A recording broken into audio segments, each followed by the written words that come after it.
No ar, em todas as plataformas. Onda Talks, com Graziele Gerondi.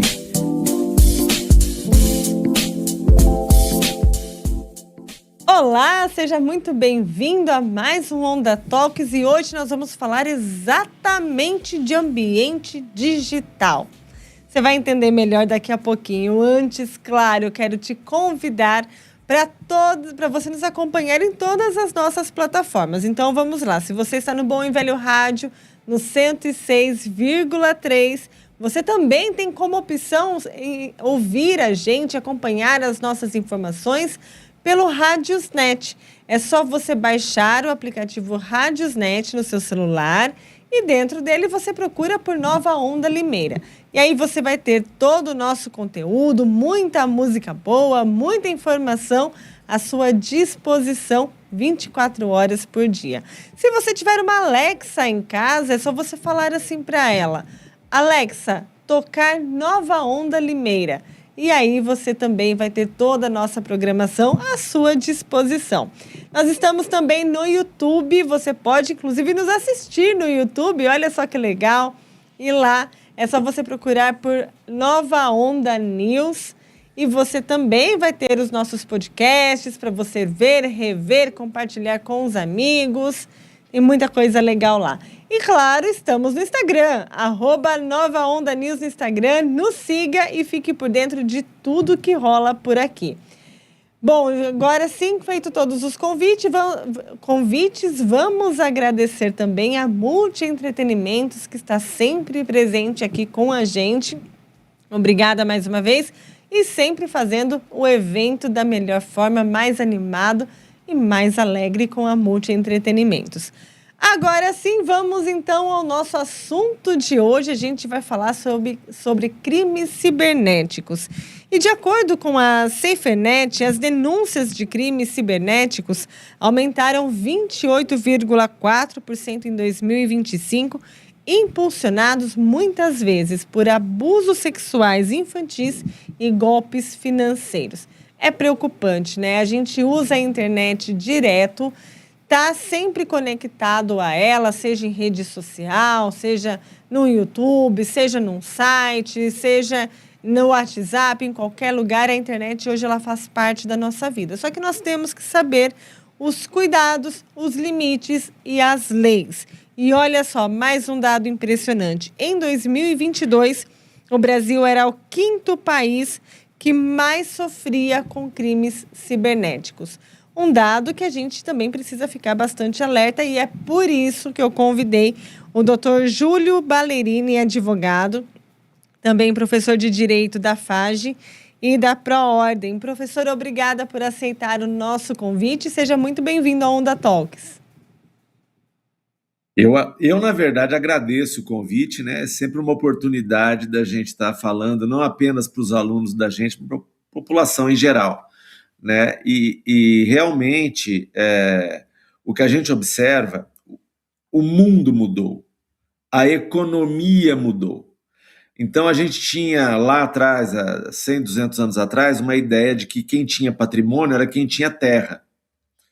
Depois a gente foi percebendo que, na verdade, quem tinha patrimônio tinha ações, tinha dinheiro em conta, né?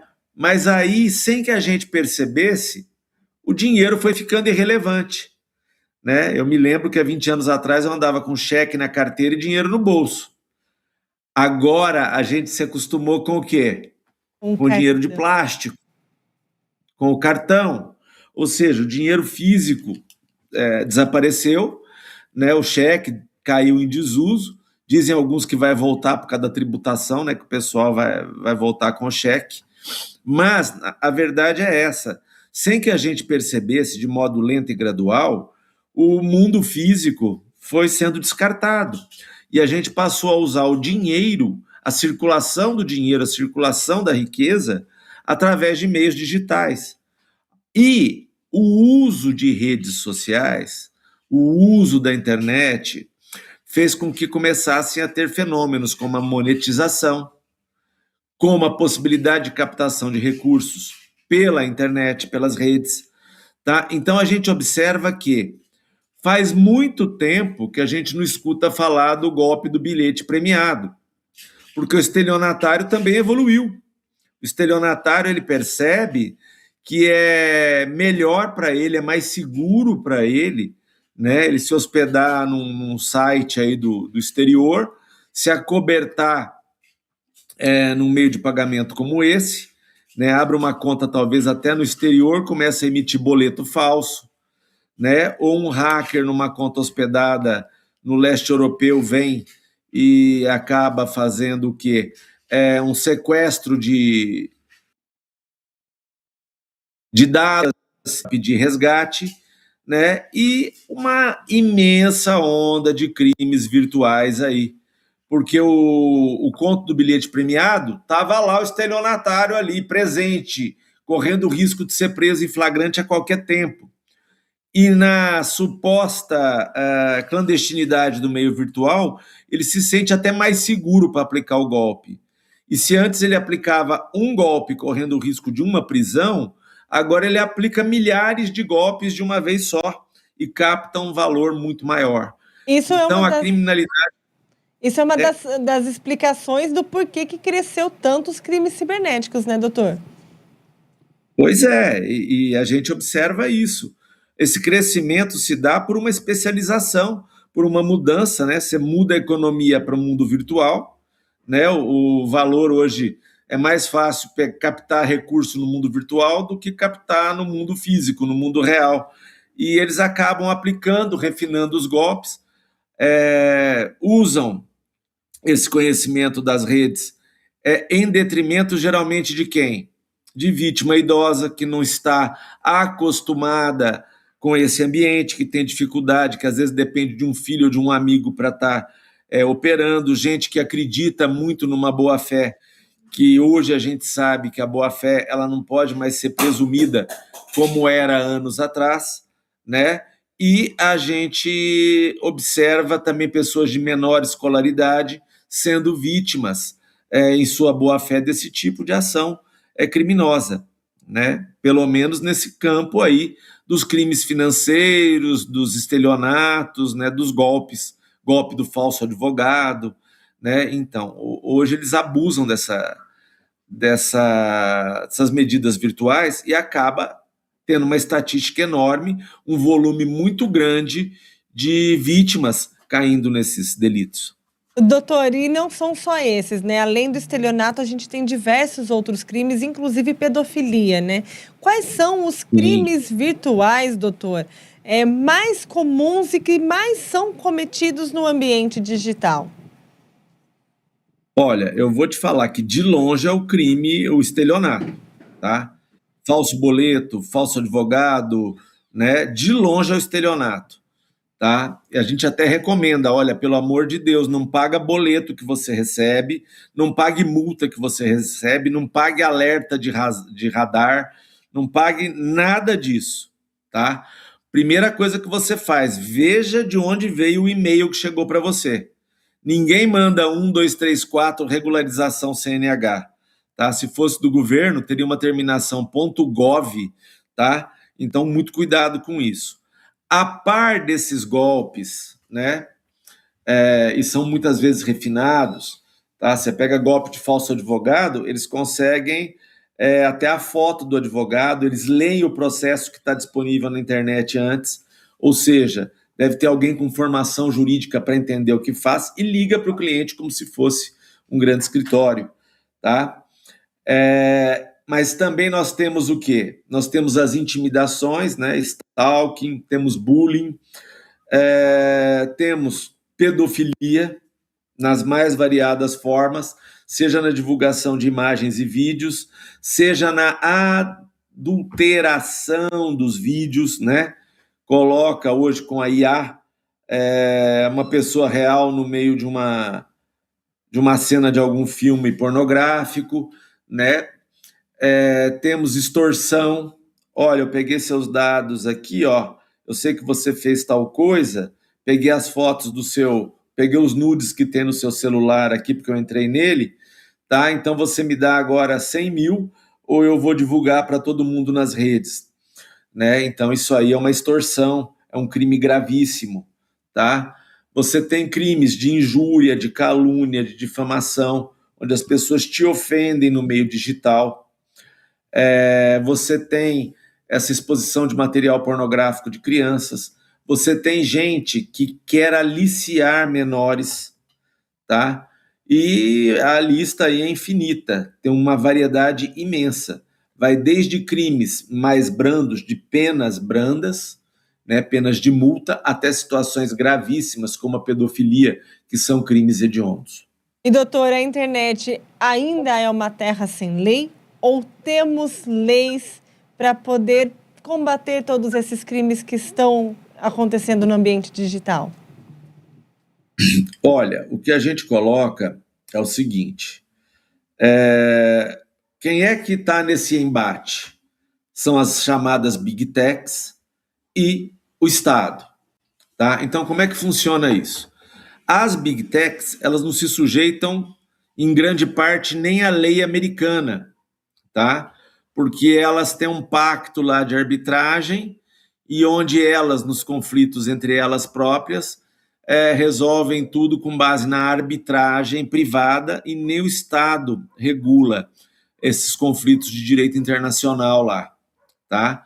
Então, eles têm lá uma câmara arbitral que resolve todos os conflitos entre eles. E aí entra a história da soberania. Olha, um Estado soberano, ele tem realmente soberania no ambiente virtual? Eu pergunto isso pelo seguinte, a internet, ela não tem fronteira. A internet, ela circula pelo globo inteiro, tá? Se bobear até fora do globo, né? Você vai lá numa nave espacial que não está nem no planeta e estação internacional, ela está com a internet, tá? Então, o conceito de soberania, ele variou muito, né? Não dá para o Brasil, por exemplo, querer impedir que circulem determinadas situações, tá? Por quê? Porque vai circular no mundo todo, e como é que vai fazer aqui? Vai proibir que entre aqui também? Então, surge a seguinte ideia. Vamos procurar, então, evitar que certas coisas ocorram no Brasil, tá? E aí nós temos o Marco Civil da Internet, é uma lei aí que já está com bastante tempo, uns 7, 8 anos já de vigência, que fala numa neutralidade de rede, ou seja, não pode haver, quando você fala neutralidade de rede, você quer dizer o seguinte, o próprio provedor, a própria Big Tech, eles não podem diferenciar o tipo de dado que vai circular, o que já é uma dificuldade. Por que isso foi feito? Para evitar que só o tráfego pago circulasse e não o resto que não é pago. Então se faz essa democratização da neutralidade de rede para que toda e qualquer informação circule do mesmo modo. Então você já tem nessa neutralidade de rede uma dificuldade para tentar, vamos dizer, filtrar o tipo de conteúdo que vai. E aí você tem no Brasil o seguinte, não há censura prévia, isso está no marco regulatório da internet. Então você não pode falar previamente, olha, quem for falar mal do José, você não deixa falar mal, isso seria censura prévia. E o que a gente faz? A gente responsabiliza quem fala mal, se falar mal com excesso, tá? Agora, já ouviu aquela frase? E quem controla o controlador? Quem é que né? Até no latim falava ipso custodes quid custodiastes. É uma coisa muito antiga. Tá? Em Roma já tinha isso. E quem controla o controlador? E aí você vê que alguns países do mundo criam o Ministério da Verdade. Eu acho isso complicado, né? Porque você tem um órgão estatal defendendo o que é verdade e o que é mentira. É muito perigoso um órgão próximo ao poder ter esse poder de controlar o que é verdade e o que não é, tá? Então, no Brasil, a gente acaba tendo a punição posterior, não podemos fazer censura prévia, daquilo que seja um lugar comum, tá? De que seria algo prejudicial. Então, o Supremo Tribunal Federal, ele tem que cumprir o marco regulatório da internet, o marco digital, e aí ele fala o seguinte, olha, eu estou dando uma ordem, e você tem que cumprir em 5 dias. Se o provedor e a companhia Big Tech elas cumprirem a ordem em 5 dias, ok, tá? Tira aquilo da internet, tira aquilo das redes. Mas isso tem que ter ordem judicial e não é geral, é em alguns casos. Então você tem, por exemplo, atividades relacionadas a tráfico de drogas. Ok, é um lugar comum. Todo mundo concorda, né? Todo mundo, menos quem está ligado ao tráfico, concorda que esse tipo de conteúdo tem mesmo que ser censurado. Tá? Nós temos agora a Lei Felca, tá? Que é contra esse tipo de atuação de pedófilos, né? Ou de violência sexual contra menores no ambiente virtual, que é até chamado ECA Digital, né? Estatuto da Criança e do Adolescente Digital, tá? Onde qualquer pessoa comunica lá ao Ministério Público ou comunica o órgão regulador da Lei Felca, e aí aquilo pode ser derrubado, tá? Você vai dar um direito de resposta para a pessoa se manifestar e um juiz vai avaliar se aquilo é legítimo ou não é legítimo, tá? E tivemos aí nos episódios chamados de 8 de janeiro, né? E aí o tema é sensível demais, porque a discussão ela deixa de ser jurídica e ela entra num terreno pantanoso que é o terreno da ideologia, tá? Mas nos julgamentos de 8 de janeiro, o Supremo Tribunal Federal chegou numa conclusão de que ele também possa fazer esse filtro naquilo que ele, Supremo Tribunal Federal, consideraram um ataque à democracia, né? E aí as pessoas já ficam um pouquinho expostas, né, com um certo receio, porque você tem um órgão de poder filtrando opiniões políticas, tá? É óbvio que se alguém chegar pregando luta armada, sair para a rua jogando bomba, a gente tem mesmo que tomar uma atitude. Agora, e quem critica o governo? Essa pessoa merece punição? Aí a gente já entra numa discussão mais ampla, que a gente está observando no mundo todo, que é a da liberdade de expressão. E, infelizmente, o Brasil agora teve a divulgação do dado há uns 10 dias atrás. O Brasil, a cada ano que passa, no ranking da liberdade, né? No ranking da liberdade econômica, nós pulamos para 150 e poucos numa ordem mundial de 190 países. Ou seja, a liberdade econômica está sumindo no Brasil.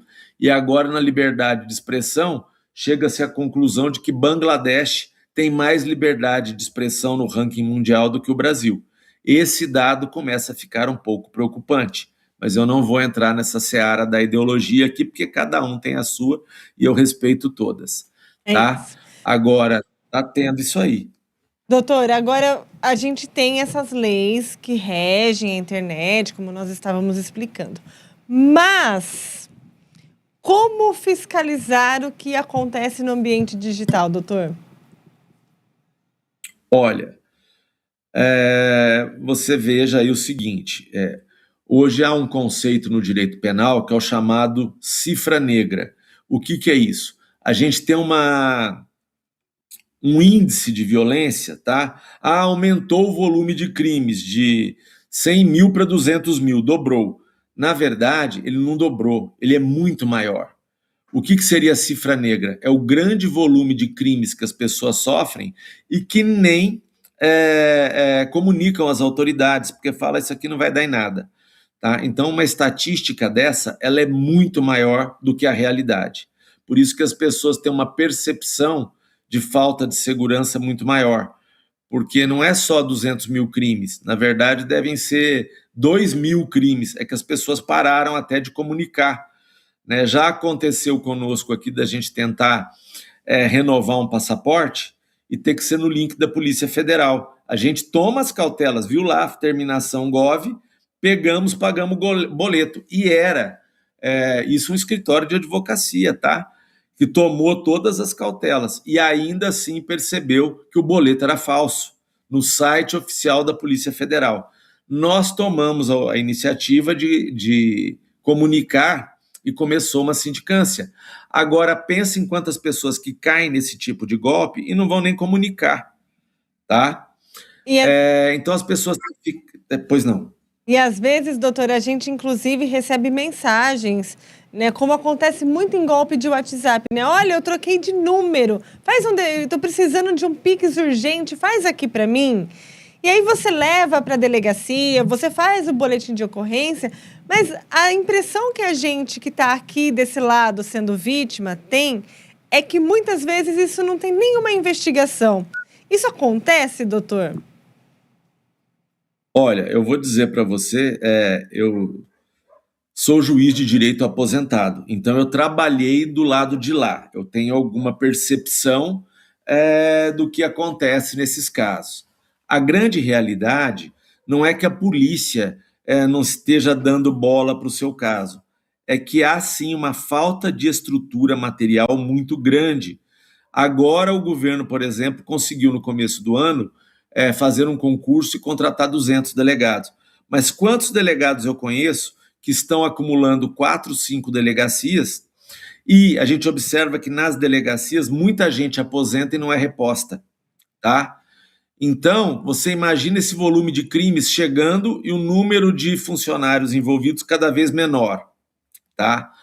E as muitas barreiras que a gente encontra na burocracia, porque aí você fala, olha, eu quero saber essa conta, aí vai ter que mandar um ofício, por exemplo, para a empresa de telefonia, e a empresa de telefonia vai demorar 1 ano, 2 anos para mandar essa resposta, mesmo numa ordem judicial, mesmo num pedido da polícia.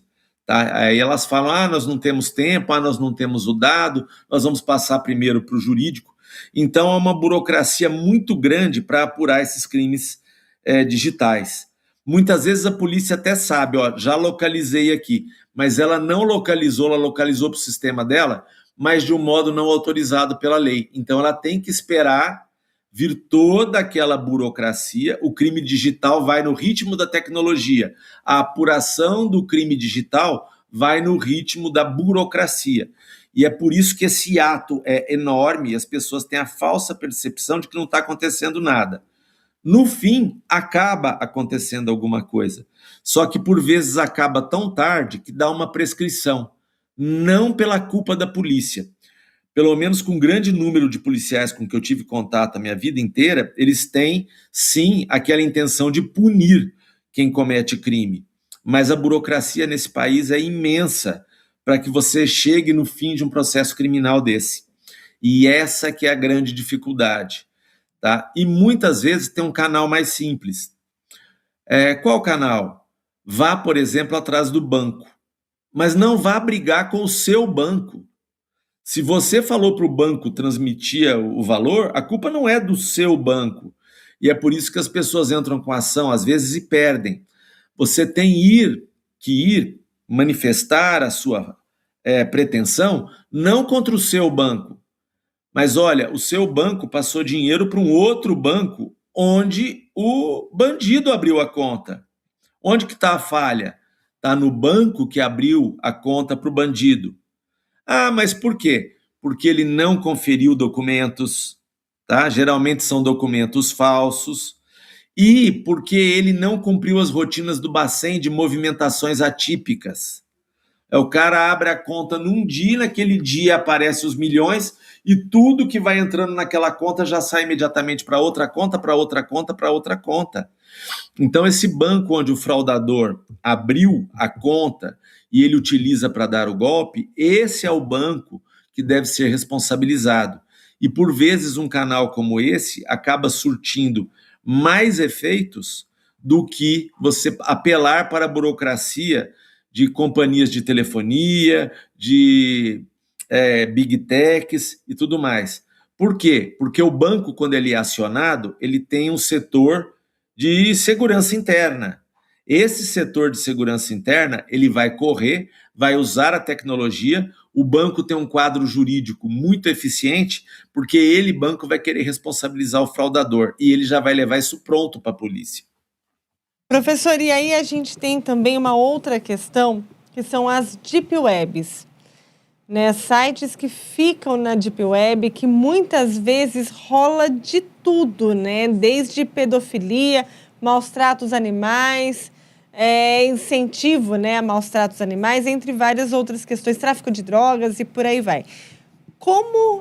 que a gente já sabe que a polícia tem essa estrutura limitada, e não é culpa dos policiais, é culpa de quem está acima deles. A gente já tem essa estrutura limitada. Como agir em relação também, doutor, a essas deep webs?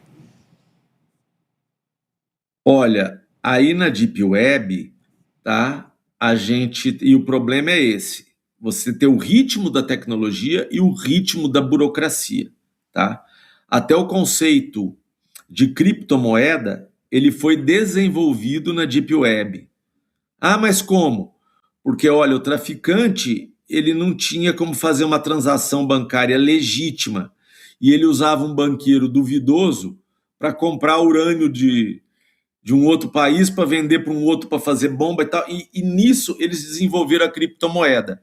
Aí o banqueiro duvidoso comentou com o banqueiro legítimo e criaram a criptomoeda legal, porque viram que era um mecanismo da Deep Web. Ele acabou se tornando um mecanismo útil para quem não era da Deep Web, para vocês verem como as coisas funcionam. E ver os bilhões que são movimentados em criptomoeda depois que isso se desenvolveu.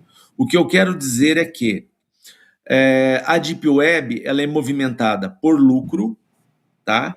E ela tem um mercado específico e um mercado criminoso fortíssimo. Aí você tem máfia, você tem grupo terrorista, você tem gente lavando dinheiro. Então a estrutura da Deep Web, ela não é uma estrutura gigantesca, tá? E o que é pior, ela é uma estrutura transnacional. Tem cara, por exemplo, no leste europeu, cara no continente africano, cara na América Central, tá? Na Ásia, nos Estados Unidos, na Europa. E como é que você coordena uma ação desse tipo, tá? O Brasil, ele deve receber as denúncias dessas atuações na Deep Web, e você vê que, por exemplo, no campo da pedofilia, desses crimes sexuais, a Polícia Federal, ela é extremamente competente. Vira e mexe, a gente ouve aí que eles investigaram a Deep Web. Geralmente eles lançam iscas, né? Um policial federal lá se diz uma adolescente, cria um perfil fake e vai investigar a partir desse tipo de flagrante, né? Esse tipo de investigação, que é uma coisa até um certo ponto demorada. Por quê? Porque ele tem aí que convencer o bandido de que ele é uma adolescente, que ele é uma criança, e aí sim conseguir localizar os meios de acesso. Agora, vamos dizer que esse cara esteja na Tailândia, ou que ele esteja na Noruega, tá? Como é que você faz isso aí? Tem que recorrer a mecanismos internacionais, tem que ter atuação de Interpol, tem que ver se o país comporta a extradição. Alguns países que não extraditam para o Brasil, por exemplo, a Holanda. Então, e eu observo, já atuei em alguns processos de grandes crimes financeiros, o primeiro destino do cara é a Antuérpia, é a Holanda. Ele fica ali um tempo, depois ele fica com aquela sensação de impunidade, aí ele muda para Portugal, muda para a Itália, e é onde a Interpol consegue prender essa pessoa, tá? Mas quando se usa a Deep Web aqui no Brasil para cometer esses crimes, e volto a insistir, a Deep Web tem toda uma rede bilionária criminosa que a sustenta e que tem toda uma trava de tecnologia também, tá? Mas você vê que quando o criminoso da Deep Web está no Brasil e quando o crime é grave, um crime, por exemplo, de pedofilia, você vê que a Polícia Federal ela tem sido extremamente atuante no combate a esse tipo de delito. A gente vê isso porque vira e mexe, eu mesmo já me deparei com vários casos onde isso ocorreu, vira e mexe a gente escuta que estouraram, né? Até tem uma operação grande em andamento, né? Já está divulgada na mídia, foi em 2025, né? Onde eles pegaram gente que aliciava tráfico humano, né? Pessoas, né? Para trabalhar no mercado sexual, para entrar no Brasil ou para sair do Brasil e lá virarem escravos sexuais, né? E aquelas pessoas que mandavam perfil falso para cometer uma nova modalidade de crime, que é o estelionato amoroso.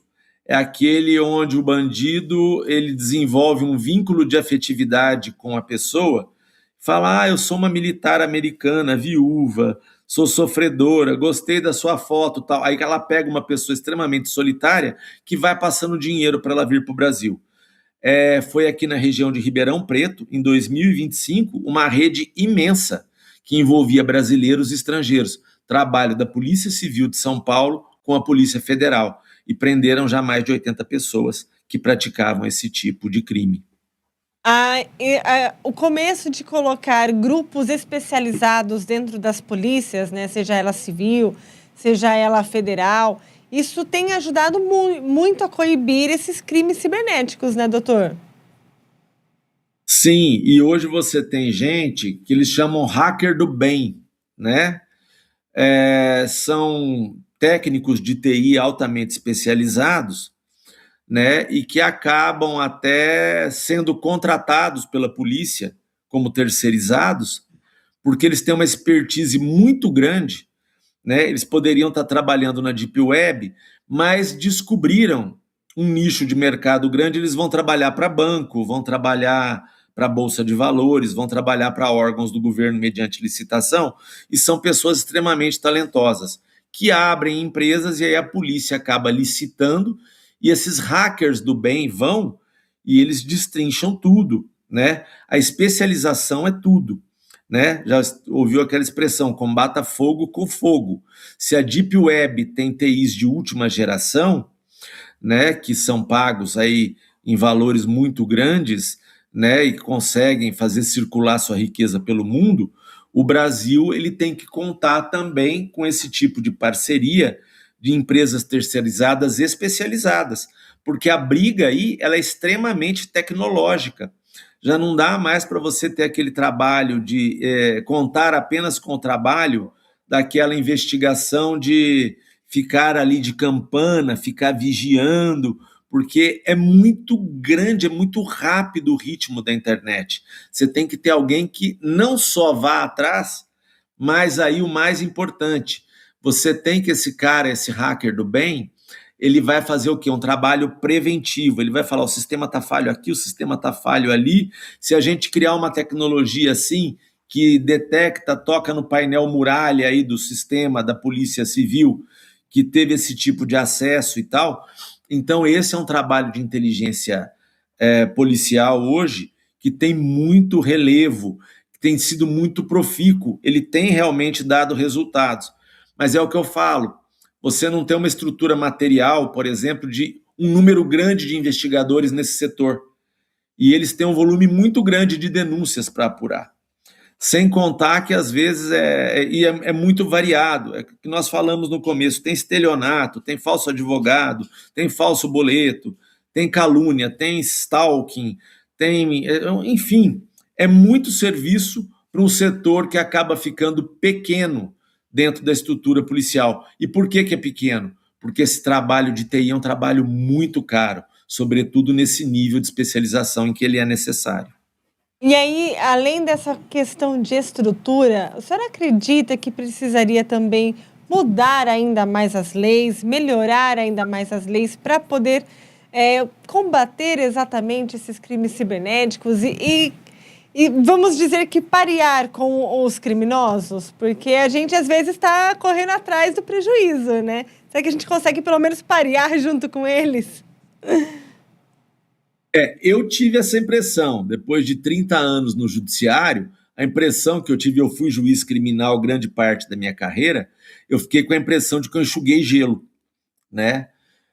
Eu acho que a gente tem um Código de Processo Penal, tá, que é a burocracia do processo, que ele é de 1941. Como é que você usa uma lei de 1941 numa realidade de 2026? No Código de 41 você falava em telegrama, você falava em citar mandando carta e esperar 30 dias de resposta. Tá? Pensa isso no ambiente de hoje. Tá? E é onde a gente encontra a burocracia, por exemplo, de uma empresa de telefonia, que você fala, olha, eu preciso dos dados de acesso desse número de celular, desse WhatsApp, e ela demorar 180, 240 dias, quase um ano para te responder. Nisso, o bandido até já mudou da área dele, já está dando golpe em outro lugar, já está fazendo de outro modo, já está operando outras contas. Então, a gente precisa, sim, eu não digo nem de leis para punir, Código Penal. Eu falo em leis da burocracia, né? Quem é do ramo sabe, eu estou falando do Código de Processo Penal, tá? Aí sim, a lei que disciplina o modo como o processo penal caminha, o tipo de burocracia que tem que ser seguida, essa legislação ela tem que ser alterada. Já tivemos aí, né, nessa proposta aí da lei antifacção, um avanço enorme. Então a gente tinha que, por exemplo, pegar um ganchinho dela e falar, não é só facção criminosa, nós não vamos só investigar isso quando tem o grupo, quando for aí, né, o que o pessoal fala hoje, Comando Vermelho, PCC, Família do Norte. A gente poderia aproveitar um ganchinho da agilidade de investigação que tem sido dada na lei antifacção e, por exemplo, jogar aí a pedofilia, jogar aí esses crimes digitais do mercado financeiro, tá? Mas aí a gente fala, há algum interesse? A gente vê o Brasil de hoje, escândalo financeiro aí imenso, envolvendo autoridades. Você fala, há realmente um interesse da classe política em permitir um mecanismo ágil desse de apurar crime digital? Né? Então eu coloco isso apenas para reflexão. Doutor, e aí vamos entrar em alguns crimes que a gente já vê pela internet, né? Um deles e um dos mais comuns é o, me perdoe se eu pronunciar da forma errada, é o phishing, que envolve o uso de mensagens e e-mails fraudulentos. A gente vira e mexe, recebe mensagens fraudulentas, e-mails fraudulentos, e não sabe que isso tem um nome, né? Para mim é phishing, mas se for phishing também a gente corrige. O que é exatamente, como que é que acontece esse crime, doutor? Tem as duas modalidades, tá? Tem o phishing e o phishing. Phishing é pesca probatória, é uma atividade ilícita da polícia, né, de falar assim, olha, eu quero punir a Graziella de qualquer jeito. Então vou ficar investigando a vida dela aí à toa, sem denúncia nenhuma. Isso é phishing excursion, isso é proibido. Proibido para a polícia, porque seria um abuso de poder. Agora você tem o phishing, com P, né? O phishing é justamente isso, tá? Sabe aquela mania que brasileiro tem? Instalei um app aqui, e aí vem aquela telinha, esse site utiliza cookies, você autoriza e o cara nem abre para ver o que está autorizando e já clica ali, autorizar. Tá? Essa é a primeira porta aberta que você dá, por exemplo, para aquela plataforma disponibilizar teus dados. E ela pode disponibilizar os seus dados tanto para uma empresa legítima, uma padaria que queira te mandar propaganda de bolinho, de muffin, né? Mas ela pode acabar passando isso para uma empresa que não seja tão legítima, que seja uma empresa de fachada de uma organização criminosa. Você autorizou liberar os dados da sua conta para essa empresa, porque você não leu o conteúdo, você não selecionou os cookies. Tá bom, aí essa empresa duvidosa, ela está geralmente servindo de braço para essa atividade criminosa. E aí eles entram no acesso aos seus dados. E aí começa, olha, eu sei que essa pessoa tem conta no banco tal, eu sei que o número de WhatsApp dela é esse, e localizei o e-mail aqui que ela informa para acessar a plataforma. E aí eles criam um boleto falso com os seus dados bancários, porque eles conhecem seus dados bancários, e mandam para você um boleto que você fala, meu Deus, eu estou devendo aqui imposto para a Receita. E aí eles não são golosos. Vou explicar por quê. Eles não põem lá que o boleto é de 50 mil. Se põe que o boleto é 50 mil, você vai correndo num advogado, tá? Então eles põem que o boleto é R$500 e seu nome vai para o Serasa se você não regularizar. E geralmente colocam em imposto. Por quê? Porque você vê a rede falando que o imposto, a Receita vai vir, vai monitorar o Pix, vai monitorar aquilo, e põe ali um valor, R$900. Aí você fala, o quê? Eu vou fazer uma consulta com um advogado, por causa de R$900, o cara vai me cobrar um salário mínimo. Quer saber? eu estou sem pressa, estou com pressa, não tenho tempo para isso, tá? Eu vou e pago. E aí você vai receber a cada 6 meses um boleto semelhante a esse, tá? Então, essas pessoas têm que tomar muito cuidado para não fornecer os seus dados para ninguém, não ficar clicando que aceito. Esse site tem uma política de não sei o quê. Leia primeiro, procure entender aquilo. Às vezes eles dão a opção de filtrar os cookies, e na opção de filtrar os cookies, tem ali só os necessários. É esse filtro que você deve apertar, que é só os necessários para você operar aquele app. Todo mais que você concorda sem ler, eles podem comercializar com uma organização criminosa sem que eles mesmos saibam que aquela organização é criminosa, tá? Aí eu pergunto a você, a lei teria sido muito mais útil se ela já falasse de antemão. É proibido ofertar ao consumidor a opção de entre aqui e aceite tudo. Tá? Exatamente. Só que aí tem o lobby do cara que vende dados, que fala, mas como é que eu vou ganhar dinheiro? Né? E aí já começa as coisas. Você pega, por exemplo, a fraude do INSS, ela começou com phishing. Tá? Com acesso de dados aí por grupos que atuavam em nome e que mandavam para o cara, você concorda com a fatura do sindicato, e aí acabava. O sindicato entrava naquilo, e tirava ali R$20 de cada aposentado, R$10 de cada aposentado. Olha o tamanho do bolo. Tudo começou com phishing, tá? Por fornecimento indevido de dados dos aposentados para esse tipo de plataforma, tá? Outro detalhe, se alguém te liga de um número estranho, não atenda, mas nem atenda. Se você dialogar com um robô, o robô fala, você conhece essa transação? E você fala sim. O que eles vão fazer? Vão gravar a sua voz, tá? Pior ainda se você der o reconhecimento facial, porque eles vão gravar a sua voz e vão usar o seu reconhecimento facial. Você se pergunta, mas para quê? Porque aí vão abrir conta num banco com esses dados, porque tem a tua voz e a tua imagem com reconhecimento facial e vão aplicar golpes em teu nome. Como eu tenho vários clientes no escritório que foram vítimas disso e a gente tem que depois entrar com as ações para declarar que a pessoa não tem nada a ver com aquilo.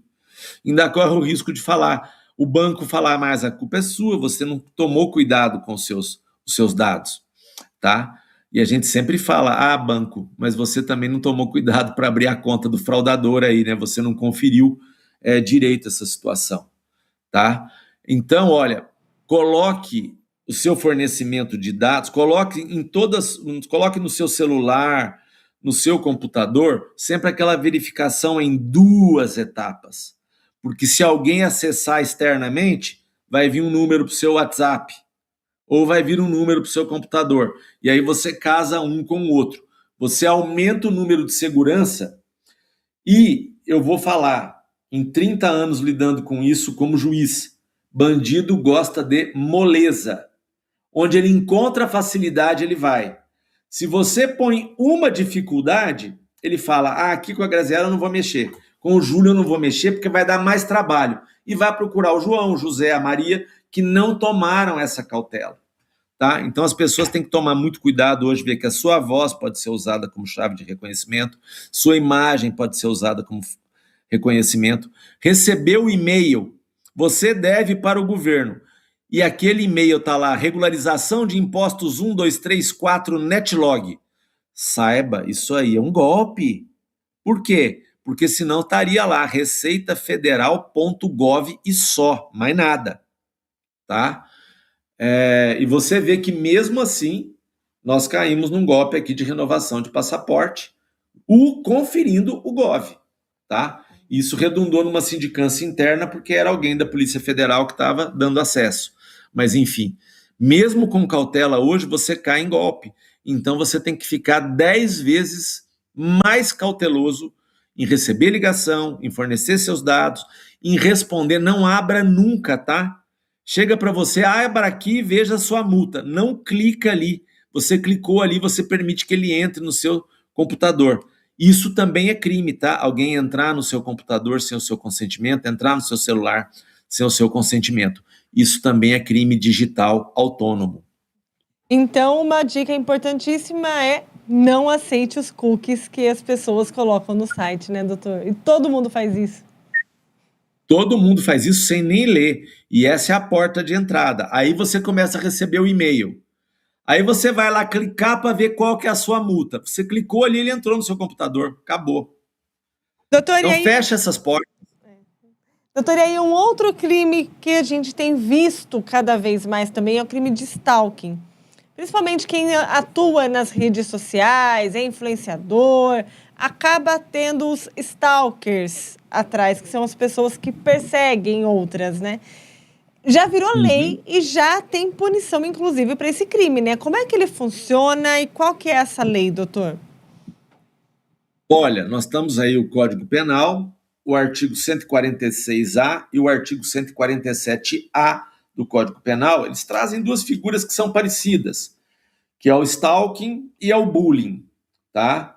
Os dois são punidos pelo Código Penal.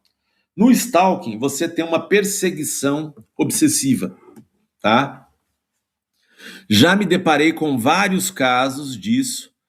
Geralmente é muito comum hoje, infelizmente, nos casos de separação, tá? Ruptura de relacionamento, onde o que se sente prejudicado na relação, olha, por que ela quis romper comigo, ou ele quis romper comigo, e aí a pessoa vira um inferno, começa a vasculhar a vida pessoal do outro, começa a intervir indevidamente, de modo obsessivo nas conversas. A pessoa curte alguma coisa, ele viu que você curtiu, aí porque você curtiu ele fala mal, você começa a se sentir perseguido, tá?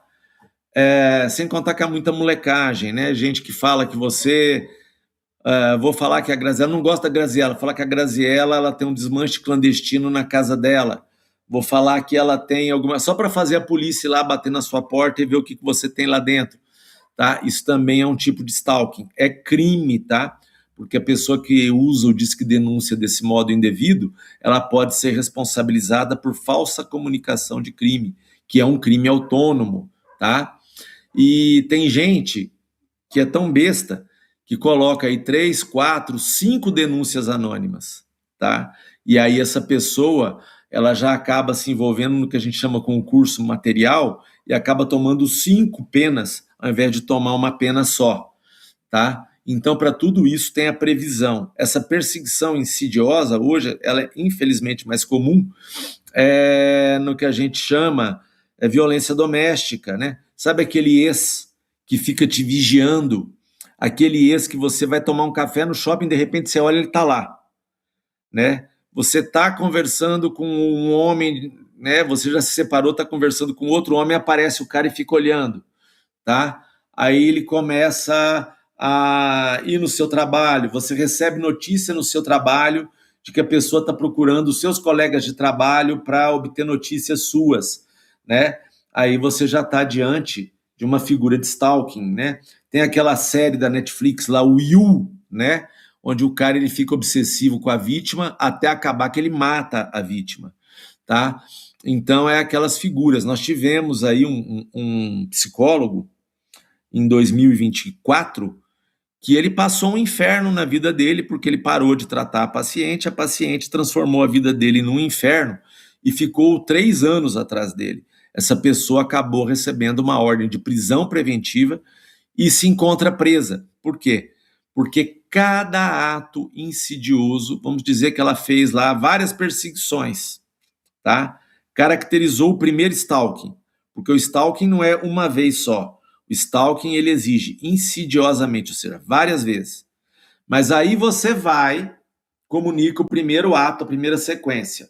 A pessoa é chamada lá para depor, tá? Fala que não é ela, ou apresenta a versão dela e tal. Mas aí ela continua. Essa continuidade já seria o crime 2. Você vai e comunica novamente o crime 3, crime 4. Chega no momento que a pessoa está lá com 10, respondendo a 10, 12, 20 processos, ela vai acabar sendo presa por esse tipo de conduta, tá? O objetivo do stalking é tentar dominar a pessoa, fragilizar pela dominação, tá? E tem a outra figura que é parecida com ela, mas não é igual, que é o bullying. O bullying, ele também é insidioso, mas aí não há a intenção de dominar. A intenção é humilhar, tá? O bullying vem de bully, valentão, né? O cara fala, eu sou o valentão e você vai ser a minha vítima. E aí ele começa a humilhar de modo sistemático. Isso também é crime, tá? Então a gente tem que ver qual a intenção da pessoa, se ela quer seguir para dominar, para falar, você está sob meu poder, você não vai poder sair em outro relacionamento porque eu estou aqui, estou de olho, você não vai poder levar a sua vida porque eu vou controlar a sua vida, tal. Isso aí é stalking. Agora, quando é aquela, né, eu vou falar porque eu sou obeso, né, ô gordinho, você fez isso, fez aquilo, tal, tal, tal, isso é para quê? É para humilhar a pessoa, tá? Então, sobretudo para expor perante um grupo, para levar a pessoa a se sentir deprimida, tal, tal, tal, aí é aquela figura parente do stalking, mas que não é stalking, aí é o bullying. E por vezes o bullying, infelizmente, né, o foco do bullying acaba sendo quem? Os adolescentes, as pessoas em fase escolar. O maior número de vítimas de bullying está hoje na faixa das escolas. É isso. Doutor, e aí nós temos também o uso das redes sociais. Antes de eu fazer a pergunta, aproveitando que o senhor falou sobre bullying, eu quero aproveitar e fazer um convite para o nosso público. Daqui a algumas semanas nós vamos ter uma entrevista com uma uma psicopedagoga falando exatamente sobre bullying. Então não perca, uma entrevista imperdível que vai trazer muitas orientações para os pais, para professores. É sensacional essa entrevista. Agora sim, voltando à nossa pergunta, doutor, a gente também vê muita coisa acontecendo nas redes sociais. O uso de redes sociais precisa de regulamentação e a gente entra, inclusive, numa questão que o senhor já comentou, que é a liberdade de expressão. Posso falar tudo o que quero na rede social, doutor? Não é assim, né? Só para complementar, assistam mesmo a palestra da psicopedagoga, porque grande parte da prevenção de consequências mais graves do bullying começa em casa e começa na escola, tá? Quando o perseguido ele tem o apoio da escola e o apoio da família, o valentão perde a sua força. Então é importante mesmo vocês assistirem essa palestra, tá? A gente conta sempre com o apoio de psicólogos e psicopedagogos que fazem laudos para a gente nesse tipo de caso. É importante. Assista como pai ou como professor. Voltando aí à sua pergunta. Olha, rede social, a gente tem aquela história, né? Liberdade de expressão. Um país democrático, ele tem que ter a liberdade de expressão, tá? Mas aí a gente vê o seguinte, a liberdade de expressão, ela é um direito absoluto? Não é. O mundo hoje, em qualquer país do mundo, nos Estados Unidos, que é considerada a terra da liberdade, é assim, tá? Tem certos lugares comuns, que a gente chama senso comum, tá? Tem certos sensos comuns que a gente tem que observar e falar, olha, isso aqui não é admissível em lugar nenhum do planeta, tá? Então você não deve fazer isso na internet nunca, porque em lugar nenhum do mundo isso vai ser reconhecido. E se você for responsabilizado fazendo esse tipo de postura e falar, agora eu vou fazer como os outros, vou para a Itália, vou para os Estados Unidos, vou para o Paraguai, vou para a Argentina, que lá eles vão me isentar. Não. Tem situações que não são admissíveis em lugar nenhum do mundo. E se você fizer aqui no Brasil, você vai ser extraditado, você vai vir aqui, você vai responder pelos seus atos. Vide aí o que foi feito, por exemplo, com o cachorro, lá em Santa Catarina, tá? É lugar comum no mundo hoje, que é extremamente vedado, que passa da boa medida, você praticar violência contra seres vivos. Você estimular violência contra seres vivos. Isto sim é o chamado hate speech ou discurso de ódio, tá? Esse tipo de discurso de ódio, e eu volto a insistir, tá? Não podemos tolerar censura. O artigo 220 da nossa Constituição, ele veda a censura. Então ninguém pode chegar para você e falar, você está proibido de falar. Você fala, mas quando você for falar, pense o seguinte, a liberdade de expressão não é absoluta. E você tem que tomar muito cuidado com esses temas recorrentes de discurso de ódio que são reconhecidos no mundo todo. Por exemplo, maus tratos a animais, violência, né? Eu quero que mate alguém, eu quero que fulano leve uma facada, eu quero que fulano se exploda, eu vou passar cerol não sei aonde para o cara na moto ser degolado, tá? Eu vou querer que esse cara aqui morra na cadeia, eu vou querer que esse cara aqui seja...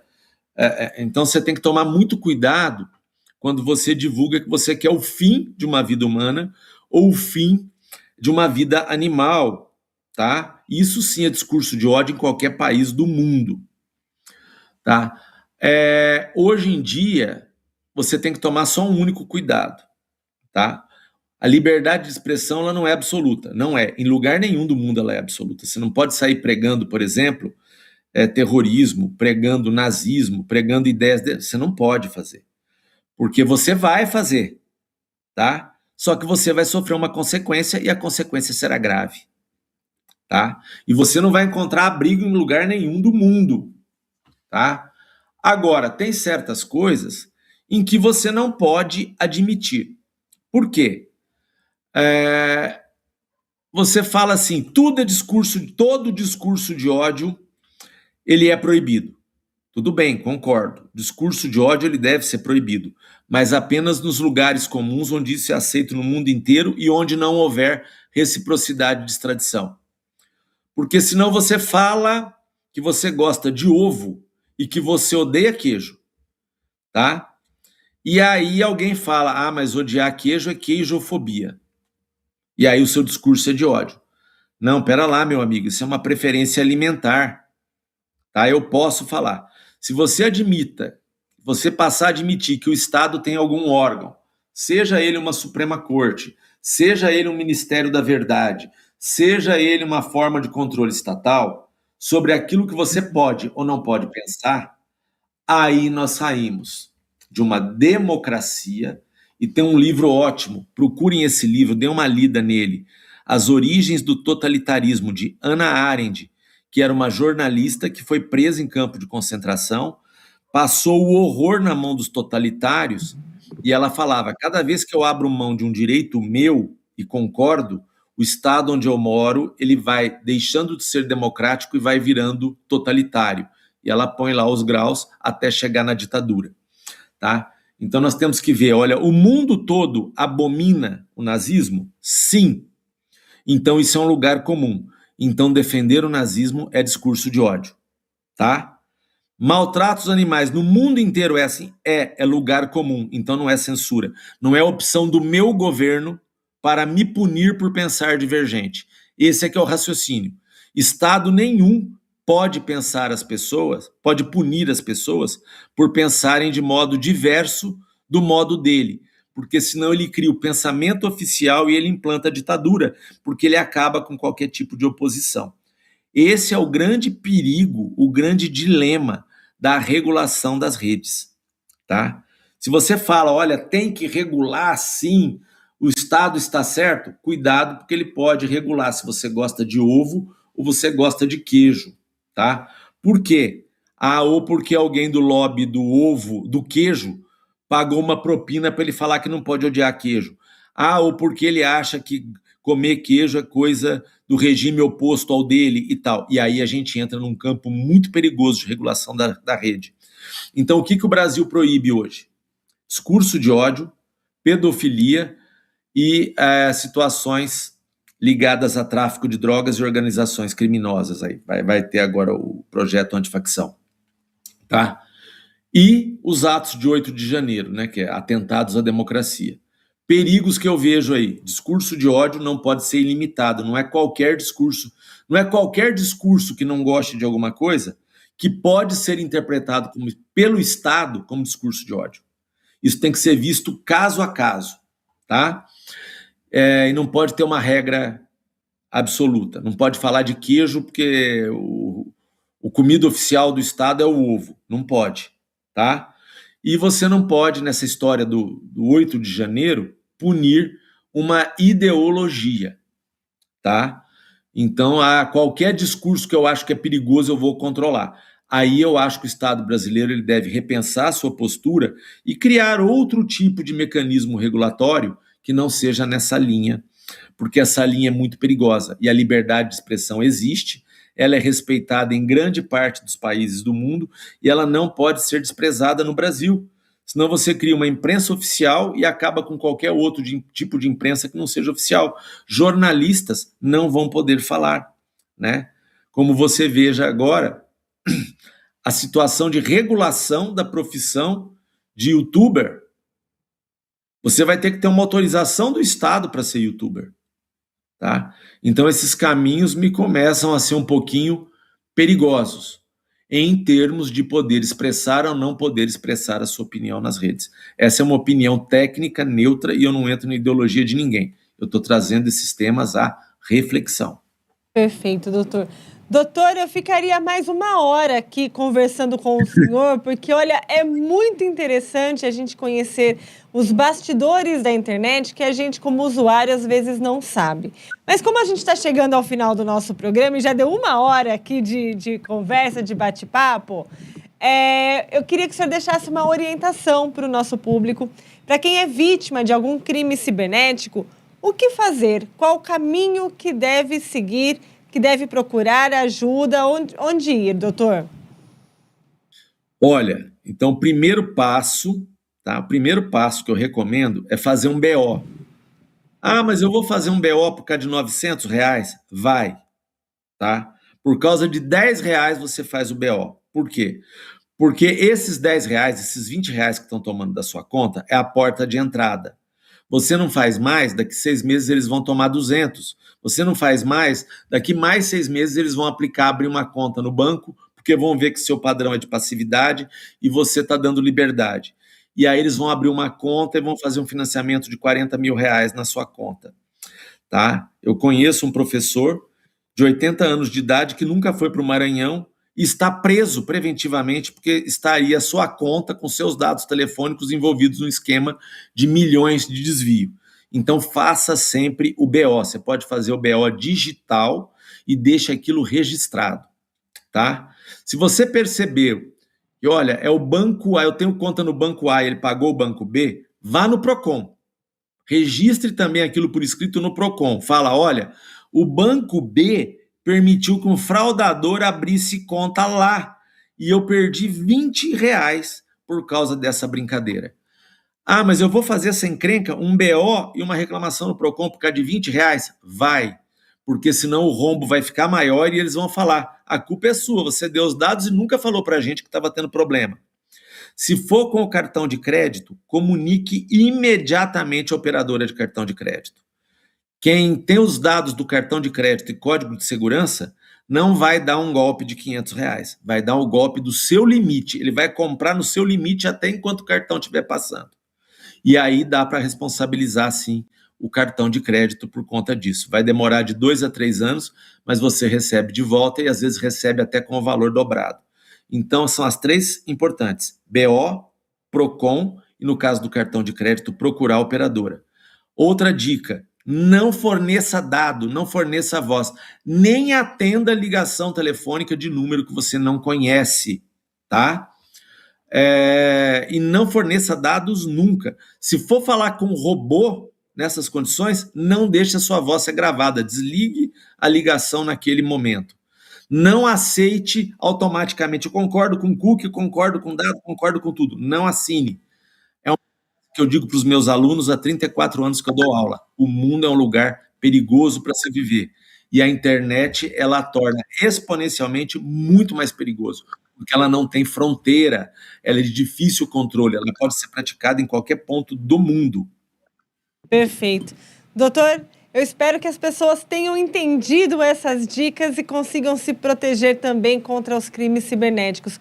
Muito obrigada, doutor, por aceitar o nosso convite e compartilhar tantos conhecimentos desses bastidores digitais com a gente, viu? Obrigada mesmo.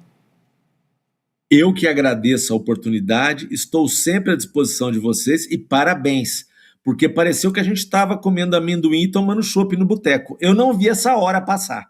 Você é muito boa apresentadora. Muito obrigado, viu? Fiquem todos com Deus. Um ótimo final de semana a todos. Obrigada, até mais.